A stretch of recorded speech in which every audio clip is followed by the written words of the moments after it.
बिस्मिल्लाहिर्रहमानिर्रहीम। Hello, welcome back to my channel chemistry zone. आज हम पिछली वीडियो को आगे प्रोसीड करने वाले हैं। पीछे हमने न्यूक्लियोफिलिक और इलेक्ट्रोफिलिक एडिशन रिएक्शंस पढ़े थे, जिनमें हमने डिफरेंट टाइप के जो है वो रिएक्शन पढ़े, और लास्ट में हमने इलेक्ट्रोलाइसिस अब आ गई है, मतलब कि इस्ट्रिफिकेशन और उसकी इलेक्ट्रोलाइसिस वगैरह।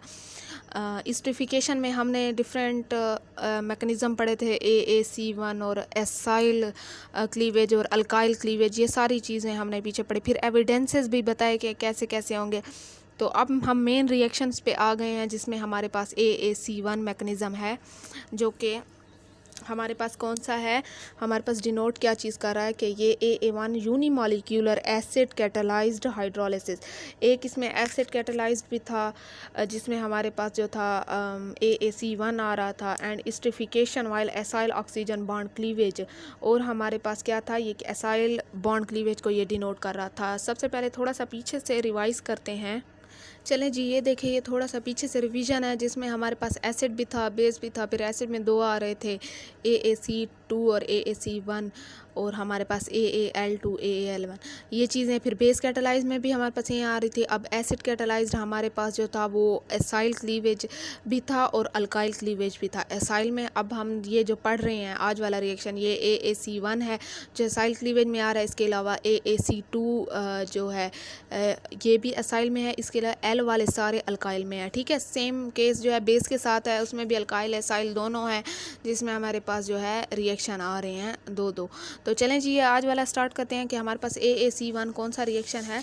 ये हम देखते हैं कि ये पहले तो A1 का मतलब होता है कि ये यूनिमॉलिक्यूलर है। ठीक है जी, हमारे पास ये यूनिमॉलिक्यूलर है, एसिड कैटालाइज्ड है, क्योंकि हमने पहले भी देखा कि एसिड भी होते हैं, बेस भी होते हैं। तो ये एसिड कैटालाइज्ड है, हाइड्रोलिसिस हो रही है, वाटर की एडिशन हो रही है, esterification with acyl oxygen bond cleavage के एसाइल ऑक्सीजन बॉन्ड जो है वो क्लीव हो रहा है, OR निकल रहा है। ठीक है, SN1 जो है मैकेनिज़्म फॉलो करता है। जिसको SN1 का नहीं पता, तो इसके लिए वो पहले SN1 पढ़े, मतलब थोड़ा सा उससे कॉन्सेप्ट होना चाहिए। ठीक है, those esters in which acyl group is able to form stable acylium ion follows AAC1 mechanism. वो ऐसे ईस्टर्स जिसमें स्टेबल जो एसिलियम आयन जो होता है, अगर वो बनता है तो वो यहीं फॉलो करेगा, AAC1। ठीक है जी, it is not very common found in special cases. ये बहुत ही कॉमन नहीं होता, कोई रेयर केस या स्पेशल केस जो होता है इसका दिखाई देता है, वेयर दी एसाइल बॉन्ड जो होता है वो able to form stable acylium ion. Means के ये वाला जब प्लस आएगा तो ये स्टेबल हो, ये स्टेबल नहीं होता। आपको पता है कि कोई चीज़ की डेफिशिएंसी हो या हमारे पास किसी चीज़ की ज़्यादती हो, तो ये स्टेबल हो ही नहीं सकता। स्टेबल तब होता है कि जब आपके पास अपनी स्टेबल वैलेंसी हो। तो बहुत ही रेयर केसेस में ये एसिलियम आयन जो होता है ये वाला ये स्टेबल बनाता है। ज़ाहिरी बात है, बहुत ही रेयर केसेस में ऐसा होगा कि वो कोई चीज़ डेफिशिएंसी के साथ भी स्टेबल हो। Where the acid alkyl group और इन आर, ये वाला जो आर है अल्काइल ग्रुप है, इज़ सफिशेंटली, बल्कि हमारे पास वो कहते हैं कि ये जो ईस्टर में ये वाली बॉन्ड तो क्लीव हो रहा है, ये वाला जो आर है ये सफिशेंटली मींस कि हमारे पास बल्कि होता है, इसके साथ बहुत से और जो फंक्शनल ग्रुप हैं, जैसे CH3 जो है ये इसकी तीनों साइड पे लगा लें तो ये बल्कि ग्रुप है। ये जैसे R3 है, मतलब कि ये C के साथ ये CH3, यहाँ एक CH3 और यहाँ भी एक CH3, तो ये बल्कि ग्रुप हो गया। ठीक है, that bimolecular hydrolysis via a tetrahedral intermediate is inhibited because of degree of crowding 3 alkyl group. The further relativity rare acid catalyze mechanism is found to operate. AAC1 जो होता है operate AAC1, it occurs only in powerful ionizing solvent. अच्छा, अब ये इस बात समझने की ये है कि इसी के यहाँ बल्कि ग्रुप होने की वजह से ही ये बायोमॉलिक्यूलर नहीं जा सकता, टेट्राहेड्रल जो है वो इंटरमीडिएट नहीं बना सकता, क्योंकि इसके बहुत इर्द गिर्द जो होती है ये क्रोडिंग होती है, मीन्स के बहुत स्टीरिक हिंड्रेंस होती है, बहुत से बल्कि ग्रुप लगे होते हैं, जिसकी वजह से ये AAC1 देता है, और ये बहुत ही रेयर केसेस में इसीलिए पाया जाता है। तो ये अगर इसमें आयोनाइजिंग सॉल्वेंट, मतलब कि हमारे पास H2SO4 कॉन्सेंट्रेटेड जो है वो डाला जाए, सल्फ्रिक एसिड, तो ही ये हमारे पास दे सकता है, या ये ऑपरेट हो सकता है, मैकेनिज़्म ऑपरेट हो सकता है। ठीक है, ये मतलब कि बायोमॉलिक्यूलर भी दे सकता है अगर हम इसमें हाई आयोनाइजिंग या पावरफुल आयोनाइजिंग सॉल्वेंट डालें। ठीक है जी, यहाँ तक बात क्लियर है। हमारे पास पॉइंट्स कुछ थे कि SN2 फॉलो करता है, असाइल बॉन्ड ऑक्सीजन क्लीवेज होती है, यूनिमॉलिक्यूलर है, ये क्रोडेड होता है, इसीलिए इनहिबिट करता है हमारे पास कि ये टेट्राहेड्रल इंटरमीडिएट नहीं बना सकता, स्टेबल एसिलियम आइन बनाता है लेकिन इन रेयर केसेस, बहुत ही कम केसेस में ये देखा जाता है। यहाँ तक बात क्लियर है आप लोगों को। अब स्टेप 1 की तरफ चलते हैं हम। स्टेप 1 हमारे पास ऐसे है कि the protonation requires on the less favourable hydroxyl oxygen atom to allow the पीछे जैसे मैंने पहला स्टेप बताया कि प्रोटीनेशन होगी, फर्स्ट स्टेप है, इसमें सेम वहीं आएगा, असाइल बॉन्ड क्लीवेज होगी, हमारे पास ऑक्सीजन जो है वो H+ प्रोटीनेशन हो रही है ना, पहला स्टेप प्रोटीनेशन का था। तो हमारे पास जैसे पीछे हमने एविडेंसेस वगैरह में सारी चीज़ें की थी, सेम वही चीज़ें हैं। अब हमने क्या करना है कि हमारे पास जो है ये O जो है ये इस चीज़ पर रिएक्ट करेगा क्योंकि इसके पास ऑलरेडी इलेक्ट्रॉन्स हैं, तो ये H+ पे रिएक्ट करेगा। अगर H+ पे करता है तो इस पर खुद जो है वो पॉजिटिव आ जाएगा क्योंकि इसने इसके साथ एक एक्स्ट्रा बॉन्ड बना लिया। ठीक है जी, सेकंड स्टेप क्या करते हैं, वो स्लो होता है और रेट डिटरमाइनिंग होता है। हमें पता है कि जो भी स्लो होता है वो रेट डिटरमाइनिंग स्टेप होता है। अब हमने एक चीज़ देखते हैं, हमने बॉन्ड कौन सा क्लीव करना है, एसाइल करना है, मतलब कि ये वाला बॉन्ड करना है। ठीक है, OR। अब हमारे पास अपॉर्चुनिटी है कि हमारे पास ये वाला बॉन्ड जो है वो क्लीव हो सकता है क्योंकि ऑलरेडी इस पर पॉजिटिव है। अगर ये वाला बॉन्ड क्लीव होगा तो इसे इसके इलेक्ट्रॉन्स मिल जाएंगे और इसकी डेफिशिएंसी वगैरह ख़त्म हो जाएगी और इसकी जो ये अनस्टेबिलिटी है ये भी ख़त्म हो जाएगी। ठीक है, तो ROH हमारे पास जो है वो माइनस मीन्स के निकल गया, तो हमारे पास क्या चीज़ बच गई, एसिलियम आइन बच गया। अब एसिलियम आइन स्टेबल कैसे होता है ये भी देखते हैं। स्टेबल के वो हमारे पास चार्ज जो है मूव करता है। लेट सपोज अब जैसे हमारे पास ये चीज़ चली गई तो ऑक्सीजन का जो पॉजिटिव चार्ज था वो तो ख़त्म हो गया, लेकिन ऑटोमेटिकली इस कार्बन पे जो है वो पॉजिटिव आ गया और इसने एसिलियम आइन बना लिया। एसिलियम जब इस पे पॉजिटिव आया तो मैं ऐसे भी कर सकती हूँ कि इसके जो लोन पेयर होंगे वो यहाँ आके एक बॉन्ड बना सकते हैं ना, जब वो आके यहाँ बॉन्ड बनाएंगे तो हमारे पास 3 बॉन्ड हो जाएंगे। ठीक है, तो मेरे पास एक ये स्टेबिलिटी की फॉर्म है कि ऐसे भी आ सकता है। एसिलियम आइन मीन्स के हमारे पास बॉन्ड की कन्वर्जन या हमारे पास जो है चार्ज की जो है वो रेजोनेंस जैसे कहते हैं कि बॉन्ड का बनना और टूटना हो रहा है, मींस कि हमारे पास ये 2 फॉर्म में कन्वर्ट हो रहा है जिसकी वजह से हमने इसे स्टेबल कहा था। ठीक है जी, यहाँ तक बात क्लियर है। अच्छा, एक और चीज़ देखें कि स्टेप 3 में हमारे पास क्या है कि attack of water molecule on acylium ions. ये सारी पीछे वाली चीज़ें हैं, बस आप लोगों को ये समझना है कि एसिलियम आइन एसाइल कहाँ पे क्लीव हो रहा है, अल्काइल कहाँ पे क्लीव हो रहा है और कैसे हो रहा है। अब हमने जो है अटैक ऑफ वाटर मॉलिक्यूल, ये हमारे पास ठीक है, बात वही है। हमारे पास एसिलियम आइन आ गया, अब इस पर वाटर जो है मॉलिक्यूल करेगा रिएक्ट। जब वाटर में भी ऑक्सीजन ही करेगा, ज़ाहिर बात है कि इसके पास एक्स्ट्रा 2 इलेक्ट्रॉन्स हैं तो ये इसकी डेफिशिएंसी ख़त्म करने के लिए काम करेगा। ये स्लो स्टेप होगा, रिवर्सिबल। ये चीज़ें आप लोगों ने याद रखनी है कि ये रिवर्सिबल स्टेप्स होते हैं। ठीक है ना।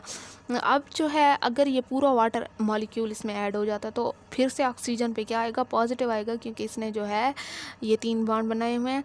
अब जैसे इसने 3 बॉन्ड बनाए हुए हैं तो इस पर ऑटोमेटिकली हमारे पास क्या आ जाएगा, पॉजिटिव आ जाएगा, मतलब कि अनस्टेबल हो जाएगा। जब ये अनस्टेबल हो गए तो हमने क्या करना है कि हमने इसमें से एक बॉन्ड ऐसा रिमूव करना है कि ये हमारे पास जो है स्टेबल हो जाए।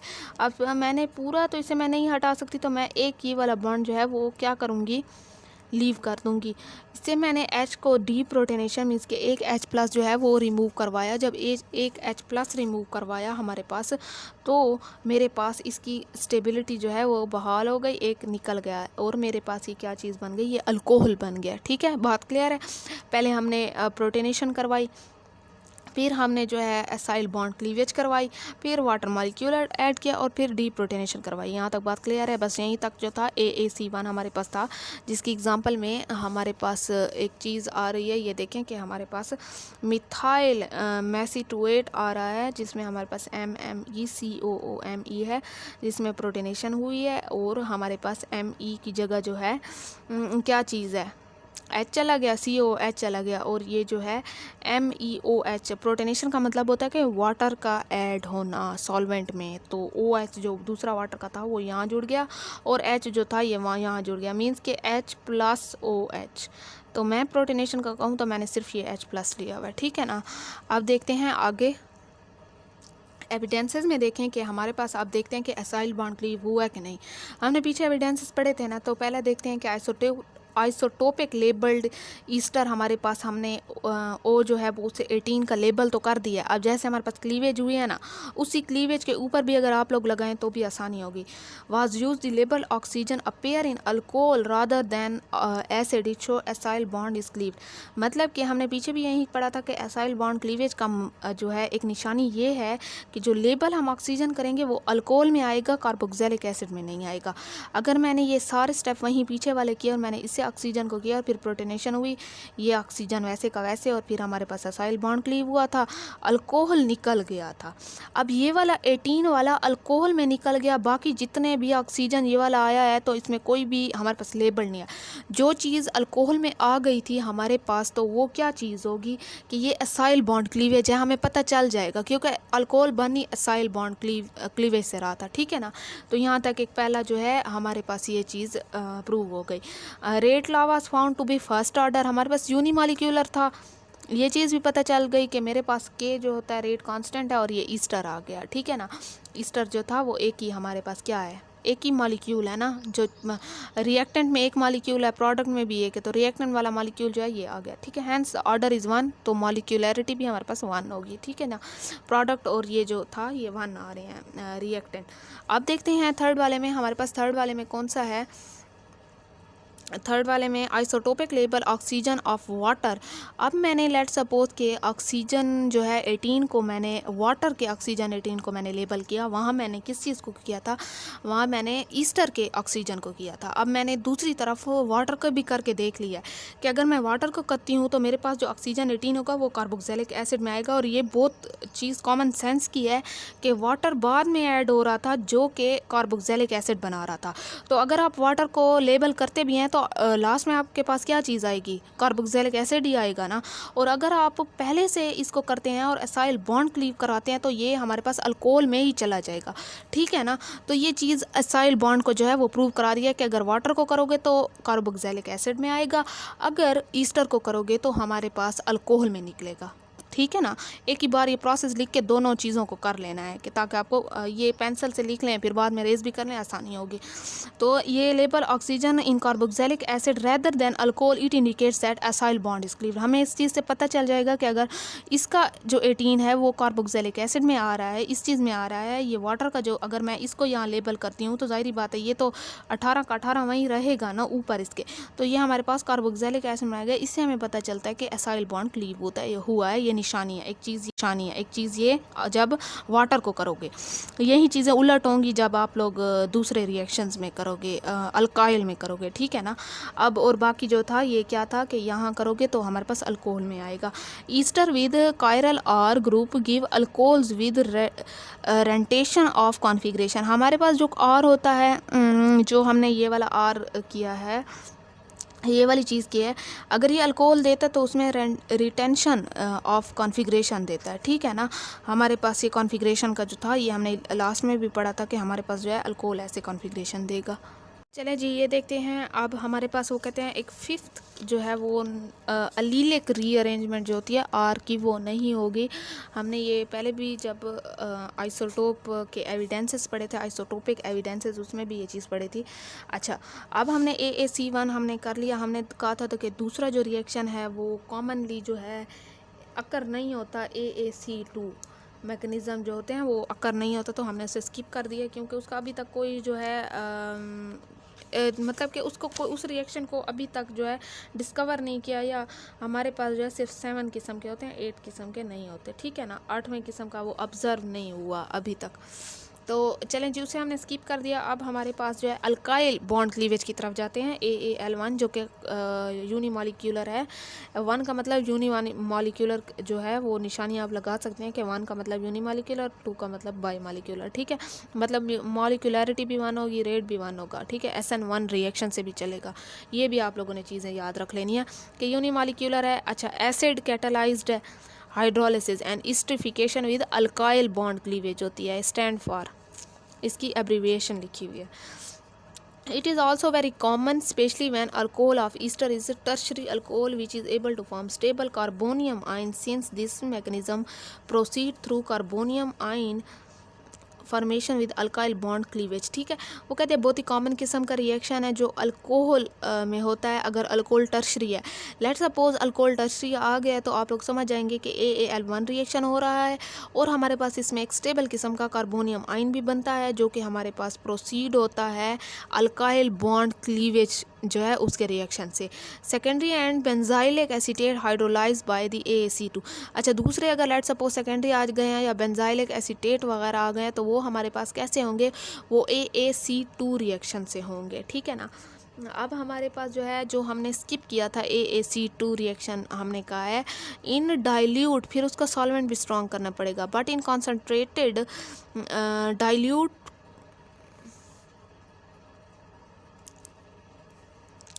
डाइल्यूट जो होता है वो हमारे पास थोड़ा सा कम, मतलब कि पानी का ज़्यादा ऐड होना, और कॉन्सनट्रेटेड मींस के बहुत ही जो होता है अपनी प्योर फॉर्म में।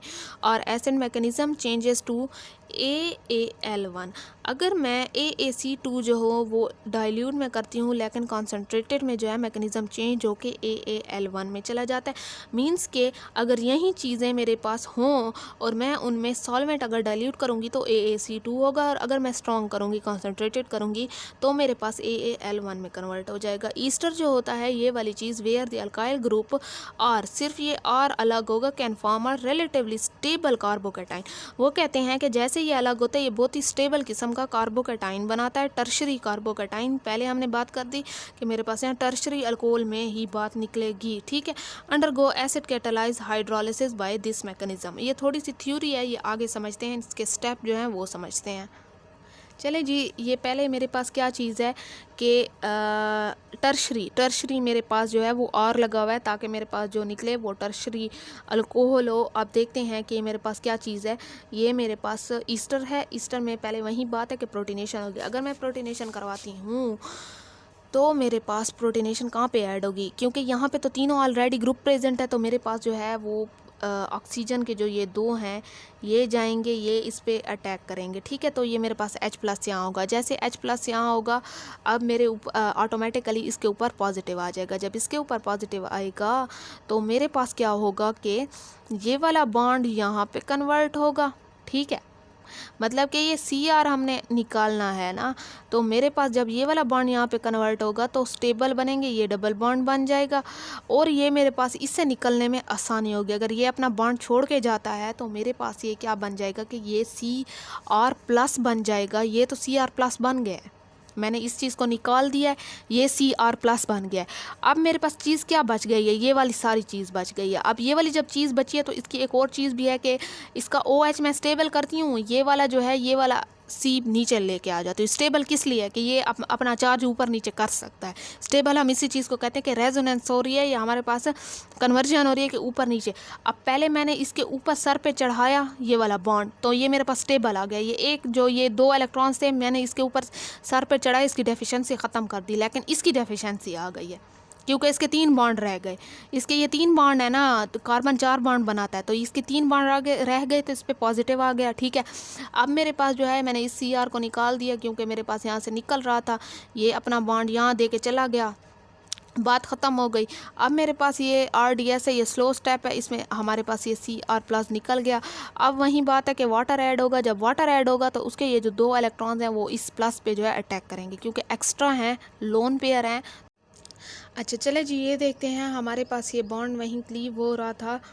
अब जो है ये दोनों में क्या होगा कि यहाँ रेजोनेंस वगैरह होगी, चार्ज ऊपर नीचे होंगे, पॉजिटिव पहले ऊपर था फिर नीचे आ जाएगा। ठीक है जी, अब जैसे ये नीचे आएगा हमारे पास ये वाला बॉन्ड क्लीव होगा, क्योंकि ये वाला हमने बॉन्ड क्लीव कराया था तो इसके वाले इलेक्ट्रॉन्स यहाँ आए थे, जैसे इसके वाले आए थे यहाँ पे, मीन्स कि अगर ये डबल होता है तो ये खुद अपना बॉन्ड यहाँ पे चढ़ाएगा। ठीक है ना, तो ये हमारे पास जो है ये स्टेबल हो जाएगा क्योंकि ये देखे डबल बॉन्ड बन गया है ना। जब ये डबल बॉन्ड बनेगा तो ये वाला खुद अपना एक ऊपर चढ़ाएगा, मतलब कि इसकी डेफिशिएंसी ख़त्म हो जाएगी। अब जो टूट के निकला था यहाँ से वो हमारे पास पॉजिटिव में आ जाएगा। ठीक है, यहाँ पे इन 2 चीज़ों की रेजोनेंस करवाई गई है, मतलब कि यहाँ 2 स्ट्रक्चर बना के दिखाए गए कि ये इंटर कन्वर्टेबल हैं। ऐसा भी हो सकता है कि ये पॉजिटिव चार्ज नीचे भी आ सकता है। ठीक है ना, अब ये जब पॉजिटिव चार्ज नीचे आएगा तो ये ऊपर वाला स्टेबल हो जाएगा ऑटोमेटिकली, क्योंकि इसके 3 बॉन्ड रह गए। अभी तक ये वाला नहीं टूटा, इसने अपना बॉन्ड नहीं दिया, ये 3 बॉन्ड रह गए तो ये इस पे पॉजिटिव आएगा। जब इस पे थे इसके 3 थे तो इस पर डेफिशिएंसी ऊपर आ गई थी क्योंकि इसका एक लोन पेयर जो था वो चला गया था, ठीक है, वो बॉन्ड बना रहा था। अब हमारे पास जो है वाटर आएगा, वाटर ऑटोमेटिकली पॉजिटिव पे इसके लोन पेयर जो 2 एक्स्ट्रा हैं वो अटैक करेंगे, वैसे वाटर ऐड होगा, इसमें हमारे पास डीप्रोटोनेशन होगी और अल्कोहल बन जाएगा। यहाँ तक बात क्लियर है। अब हमने ये देखना है कि अल्काइल बॉन्ड क्लीवेज कैसे है, मीन्स के हमारे पास अल्काइल बॉन्ड क्लीव हुआ है, ऑक्सीजन के साथ होता तो एसाइल होता, ठीक है। अब एविडेंसेस में हमारे पास ये चीज़ देखते हैं कि हमारे पास एविडेंसेस में क्या है। पहला है from kinetic study rate of law was to be first order, हमारे पास ये पहला ऑर्डर था क्योंकि AAL1 था, ठीक है। When label oxygen of water is use the label oxygen appear in alcohol rather than Easter. हमने पीछे ये देखा था कि जब हमने किस चीज़ को, वाटर को किया था तो हमारे पास लास्ट में ईस्टर में आ रहा था, हमने पीछे ये देखा था। लेकिन यहाँ हमने जब वाटर में किया तो अल्कोहल में है, अल्कोहल में चीज़ आ रही है, मतलब कि ये वाली जो 18 वाली है आइसोटोपिक ऑक्सीजन वो अल्कोहल में आ रहा है। ये देखें कि मैं ऐसे करती हूँ यहाँ से, और ये वाला पूरा एक प्रोसेस ये वाला कर लो, ये यही प्रोसेस आप लोगों ने करना है। इस पर सिर्फ जो है आपने किस चीज़ को, जो लास्ट पे वाटर है, ये वाटर है ऑक्सीजन 18, ये 18, ये किस चीज़ में आएगा, ये देखें अल्कोहल में आ रहा है ना, तो ये हमारे पास किस चीज़ में आएगा, अल्कोहल में आएगा, कार्बोक्सिलिक एसिड में नहीं आएगा। हालांकि हमने जो पीछे वाला रिएक्शन था उसमें हमारे पास कार्बोक्सिलिक एसिड में आ रहा था, ठीक है। यहाँ तक बात क्लियर है। अब हमारे पास है व्हेन ईस्टर, हमारे पास ईस्टर जो है, ये वाला ईस्टर जो है has chiral carbon is use, the product is optically inactive due to racemisation which indicates that the carbonium ion intermediate is formed which can be attacked by nucleophile at any side. वो कहते हैं कि हमारे पास यहाँ optically active इसलिए, inactive इसलिए होगा कि ये ईस्टर का रेसिमाइजेशन जो है वो होगा, वो फॉर्म होगा कि हमारे पास न्यूक्लियोफाइल कोई भी आता है तो इसके चांसेस होते हैं कि वो कहीं भी अटैक कर सकता है। मींस के ये देखें कि जब ये बॉन्ड क्लीव होता है तो मैंने इसको जो है वो कायरल कार्बन कर दिया या कायरल सेंटर कर दिया, तो इस पर चांसेस होते हैं कि न्यूक्लियोफाइल अटैक कर सकता है। ये देखें मैंने ऐसे और ऐसे, ये 3 है ना और इसके साथ, तो ये 1 R 2 R या 3 R, तो इसकी प्रोबेबिलिटी है कि न्यूक्लियोफाइल यहाँ से भी अटैक कर सकता है और यहाँ से भी। तो 50-50% को हमने रेसिमाइजेशन कहा था पीछे, ऑप्टिकली इनएक्टिव है, ठीक है। ये इसकी ज्योमेट्री एक किस्म का कर लें या कॉन्फ़िगरेशन कर लें।